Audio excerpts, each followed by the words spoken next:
ఒక senior media person, ఒక జర్నలిస్ట్గా ఈ వీడియోని చేస్తున్నాను. బికాస్ నేను సీనియర్ మీడియా పర్సన్ అని చెప్పుకోవటానికి ఒక పర్ఫెక్ట్ ఎలిజిబుల్ పర్సన్ని. ఎందుకంటే ఇప్పుడున్న మీడియాలో, మన తెలుగు మీడియాలో సోకాల్డ్ పెద్ద పెద్ద ఛానల్స్లో పనిచేస్తున్న వాళ్ళందరూ నాతో పాటు ఏళ్ల తరపడి 1000 ఎపిసోడ్లు చేసిన వాళ్ళు కూడా దాంట్లో ఉన్నారు. అఫ్ కోర్స్ ఆ టాపిక్ పక్కన పెడితే ఈ వీడియో చేయటానికి రీజన్ ఏంటంటే, మీడియా, మా అసోసియేషన్ కంప్లైంట్స్. ఇవాళ నాకు ఇందాక ఒక జర్నలిస్ట్, ఒక పెద్ద ఛానల్లో పనిచేసే ఆయన, నాకు ఆప్తులు, ఒక పోస్ట్ పంపించారు.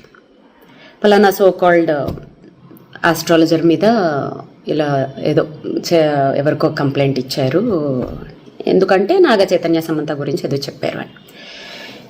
ఇక్కడ నేను ఒక జర్నలిస్ట్గా మాట్లాడుతున్నాను. ఓకే, మా జర్నలిస్టుల్లోనే ఒక జర్నలిస్ట్, నా కొలీగ్ అనుకుందాం, పంపించారు. అంటే సరే, ఒక జ్యోతిష్యం చెప్పిన ఒక మనిషి మీద సో కాల్డ్ ఛానల్స్ గంటలు గంటలు మీటింగులు పెట్టేసి గంటలు గంటలు టైం స్పెండ్ చేసేసి అంత అవసరం ఏముందన్నది అర్థం కాలేదు. ఎందుకంటే మీడియా అనేది ఎంత పవర్ఫుల్ అండి. అసలు మీడియా అనేదానికి అసలు విలువే లేకుండా అయిపోయిందని అందరికీ తెలుసు. ఆఫ్ కోర్స్ నేను ఇప్పుడేం కొత్తగా ఏం చెప్పక్కర్లేదు. కాకపోతే ఒకప్పుడు, అంటే నేను పనిచేసిన టైంలో జర్నలిస్ట్ అని చెప్పుకోవాలంటే ఖచ్చితంగా జర్నలిజం పాస్ అయి ఉంటేనే జర్నలిస్ట్ అని చెప్పుకోవచ్చు. ఇప్పుడు ఒక 2 ఇంటర్వ్యూలు చేసేస్తే చాలు జర్నలిస్ట్లే. ఆ లెక్కను చూసుకుంటే నేను సూపర్ జర్నలిస్టులు, ఎందుకంటే వందల ఇంటర్వ్యూలు తీసేసుకున్నాను, 1000 ఎపిసోడ్లు చేసేసాను. సో కాబట్టి ఈ జర్నలిస్టులందరూ నా కొలీగ్స్ జర్నలిస్టులు. ఇప్పుడు స్ట్రైట్ ఫార్వర్డ్గా అడుగుతున్నాను, ఈ పలానా జ్యోతిష్యం చెప్పారు, పలానా వాడెవడో టమాటా కూరలో ఉప్పు ఎక్కువ వేసాడు, ఇంకెవడో ఏదో చేశాడు, ఇవి పక్కన పెడితే నేను పేర్లు తీయకూడదు అనుకుంటున్నాను, కానీ తీస్తున్నాను. గత నెల రోజుల నుంచి ఈ సోకాల్డ్ ఛానల్స్లో రాజ్ తరుణ్, లావణ్య, వీళ్ళిద్దరిని వీళ్ళ స్టోరీని కూర్చోపెట్టి ఛానల్స్కి ఉన్న మినిమం నీకు రూల్స్ కూడా తెలియకుండా, ఒక బీప్ సౌండ్లు లేకుండా, నువ్వు వాడితో పడుకున్నావు, నువ్వు దీంతో పడుకున్నావు, బూతులు. ఇంకొకటి ఏంటంటే, ఒక ఛానల్ అయిపోయిన వెంటనే బయట చెప్పుకుంటే సిగ్గిపోతుంది, ఒక పెద్ద శాటిలైట్ ఛానల్స్ కూడా, రండి మేడం మా ఛానల్కి రండి మేడం, మీకు న్యాయం చేస్తాం. ఏం చేస్తారు? అదేదో సినిమాలో లాగా పోరాడతాం అంటే ఏం ఆడతారు అన్నట్టు వాళ్ళకి న్యాయం మీరు ఏం చేస్తారు? మీకు రేటింగుల కోసం కదా. పోనీ వాళ్ళు బూతులు మాట్లాడుతున్నారా? కాదు, ఒక పిల్ల వచ్చి కూర్చుని ఇంకో పిల్ల జీవితాన్ని లాగేస్తుంది దాంట్లోకి. ఆ పిల్ల పడుకుంది, ఈ పిల్ల పడుకుంది, వాళ్ళకి పర్సనల్ లైఫ్లు ఉండవా? వాళ్ళకి మొగుళ్ళు పిల్లలు లేరా? అప్పుడు ఏమయ్యాయి మీ మనోభావాలన్నీ?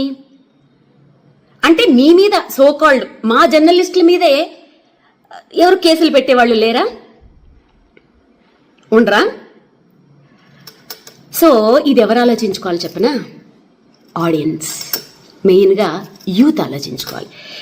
ఒక శాటిలైట్ ఛానల్ 24 అవర్స్లో విద్యార్థుల నోటిఫికేషన్స్ కోసం కానీ, ఉద్యోగాల కోసం కానీ, రైతుల ప్రాబ్లమ్స్ కోసం కానీ, ఆడవాళ్ల సెక్యూరిటీల కోసం కానీ, ఇంకా దేని గురించి కానీ అట్లీస్ట్ ½ an hour అయినా ప్రచారం చేస్తున్నాయా అండి? ½ an hour. సో మీకు ఒక విషయం, దీంట్లో మీకు ఒక ఇంట్రెస్టింగ్ టాపిక్ చెప్తాను. మా జర్నలిస్టులలో, మా కొలీగ్స్లో ఒక్క జర్నలిస్ట్ని మీరేమన్నా అని చూడండి, తేనెటీగ మీద రాయి పడితే ఎలా ఉంటుంది తెలుసా? అలా వచ్చేస్తారు. ఆ యూనిటీ మీలో ఉండాలి. ఓకే, సో కాల్డ్ ఈ మధ్య జర్నలిస్టులు ఎలా తయారయ్యారంటే, క్వశ్చన్లు అడుగుతుంటే కూడా అది క్వశ్చన్ లాగా అనిపిస్తలేవు, నాకు ఇంట్రాగేషన్ లాగా అనిపిస్తుంది. అన్నా ఎందుకన్నా ఆ రేంజ్లో అడగాలి? మామూలుగా అడగచ్చు కదా క్వశ్చన్లు. కొంతమంది న్యూస్ రీడింగ్ చదువుతుంటారు, వాళ్ళు న్యూస్ రీడ్ చేస్తున్నట్టు ఉండదు, ఫ్యాక్షన్ డైలాగులు చెప్తున్న ఫీలింగ్ వచ్చేస్తూ ఉంటుంది నాకు. సో ఇంకా ఏదైనా అసలు ఏ ఛానల్స్ అయినా ఒక సెలబ్రిటీని వదులుతుందా? అసలు నిజంగా వాస్తవానికి మాట్లాడుకుంటే ఈ సెలబ్రిటీలకు అసలు ప్రైవసీ లేకుండా చేస్తుంది ఎవరు? సోకాళ్ళు మనమే కదండి. వాళ్ళని ఒక ఎయిర్పోర్ట్లలో బతకనివ్వరు, వాళ్ళని ఒక కనీసం ఫ్యామిలీతో హోటల్కి వెళ్ళనివ్వరు, ఇంకెవరితోటన్నా వెళ్తే ఇంకా మంగళహారతే, వాళ్ళకి నచ్చిన డ్రెస్సులు వేసుకొనివ్వరు. ఎవరండి సెలబ్రిటీలకి అసలు ప్రైవసీ లేకుండా చేస్తుంది? సోకాళ్ళు మనమే కదా, మన జర్నలిస్టులు మిత్రులమే కదండి. ఏదైనా చిన్నది ఇష్యూ వస్తే అసలు ప్రూవ్ అవ్వవు, చిన్నది వస్తే చాలు. మొన్న నిహారిక అమ్మాయి చెప్తుంటే నాకే బాధేసింది. కెమెరామెన్లు వాళ్ళ పెరట్లోంచి గోడలు కూడా దూకేసి అసలు స్నానాలు చేయకుండా మొహాలు గడకుండా 4-5 రోజులు వాళ్ళ కొంపల ముందు దేకేసి వాళ్ళ బయటల కోసం వాళ్ళు దొంగతనంగా వాళ్ళని షూట్ చేసేయడానికి. ఏ ఎందుకంత దిగజారిపోవాలి మీడియా? మీడియా అంటే అదే కాదు. ఆఫ్టర్ కరోనా ఏమైపోయిందంటే ప్రతి ఒక్కళ్ళకు కుటీర పరిశ్రమను పెట్టేసుకుంటున్నారు. ఆ కుటీర పరిశ్రమలు ఎంత దారుణంగా ఉంటున్నాయి అంటే, ప్రధానమంత్రి మోడీని మొదలు పెట్టుకుంటే, కొండ మీద వెంకటేశ్వర స్వామిని మొదలు పెట్టుకుంటే, ఒక జీసస్, అల్లా, దేవుడు, దెయ్యం ఏమీ లేదు. ఎవరిని పడితే వాడు వాడిని బూతులు తిట్టుకోను, వాడు వీడి బూతులు తిట్టేసుకోను. ఇది మనకి ఆర్టికల్ 19A ఇచ్చిన ఒక వరం. ఇక్కడ ఏంటంటే జోకు, ఒకళ్ళ మీద ఒకళ్ళ కేసులు వీటి మీద ఏమి పనిచేయవు. అలా పెట్టదలుచుకుంటే ఎన్నో పెట్టచ్చు. సో ఇవాళ పొద్దుట మంచు విష్ణు అన్న ఫోన్ చేసి చాలా మర్యాదగా ఎంత చక్క పద్ధతిగా మాట్లాడాడు పాపం అతను. ఆ కల్చర్ బాగా నచ్చింది. అఫ్కోర్స్ విష్ణన్న ఒక పెద్ద హీరో కొడుకు గురించి ఒక జ్యోతిష్యం చెప్పాడని కేసులు పెడతామని వీళ్ళు పెడుతున్నారని చెప్పి మీ దగ్గరికి వచ్చిన జర్నలిస్టుల్ని మీరేం అడగాలి తెలుసా? 100 మంది, ఒక్క సినిమా మీద 100 కుటుంబాలు ఆధారపడి ఉంటాయి, ఓకేనా? ఆ 100 కుటుంబాలని ఒక్క రివ్యూ తోటి సంకనాకిపించేస్తున్నారు చూశారు. ఆ రివ్యూవర్లని ఏం చెయ్యాలి ఫస్ట్ అది ఆలోచించండి. దాంట్లో మా జర్నలిస్టులు కూడా ఉండొచ్చు, తప్పేం లేదు. ఎవరినన్నా ఏమైనా చేసి పర్వాలేదు. మరి 100 మంది పనిచేస్తున్న ఆ సంస్థలు నీ రోడ్ల మీదకి తెచ్చేస్తున్న ఫలానా ఈ రివ్యూవర్ల మీద మరి మీరేమి యాక్షన్ తీసుకోరా? అంటే ఆ రివ్యూస్ ఇచ్చే వాళ్ళల్లోనే మా జర్నలిస్టులే ఉన్నారని చెప్పి మీరు ఆలోచిస్తున్నారా? అంటే జర్నలిస్టుల మీద కేసులు పెట్టే వాళ్ళు ఎవరు లేరా? పెట్టకూడదా? జర్నలిస్టులు ఏమైనా దేవుళ్ళా? తప్పు చేస్తే ఎవరి మీద ఎవరైనా కేసులు పెట్టచ్చు. కాకపోతే ఏంటంటే గొంగళి పురుగుల్లో అన్నం తింటూ వెంట్రుకను చూసి అసహించుకున్నారట. అలా ఉంది మా జర్నలిస్టుల కథ. మీరు చేసేదే పనులు, ఒక్కొక్క ఛానల్ ఒక్కొక్క పార్టీకి అంకితాలు. పొద్దున్న లేస్తే అవి తప్ప ఇంకో పనులు ఉండవు.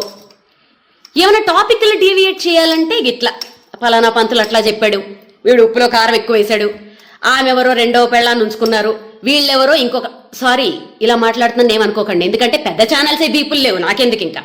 సో ఇంకెవరో ఇంకొక పొలిటీషియన్ ఎవరో 2వ భార్యను ఉంచుకున్నాడు. అబ్బా అబ్బా అబ్బా అబ్బా, ఇవి తప్ప మీడియా అంటే ఇదా?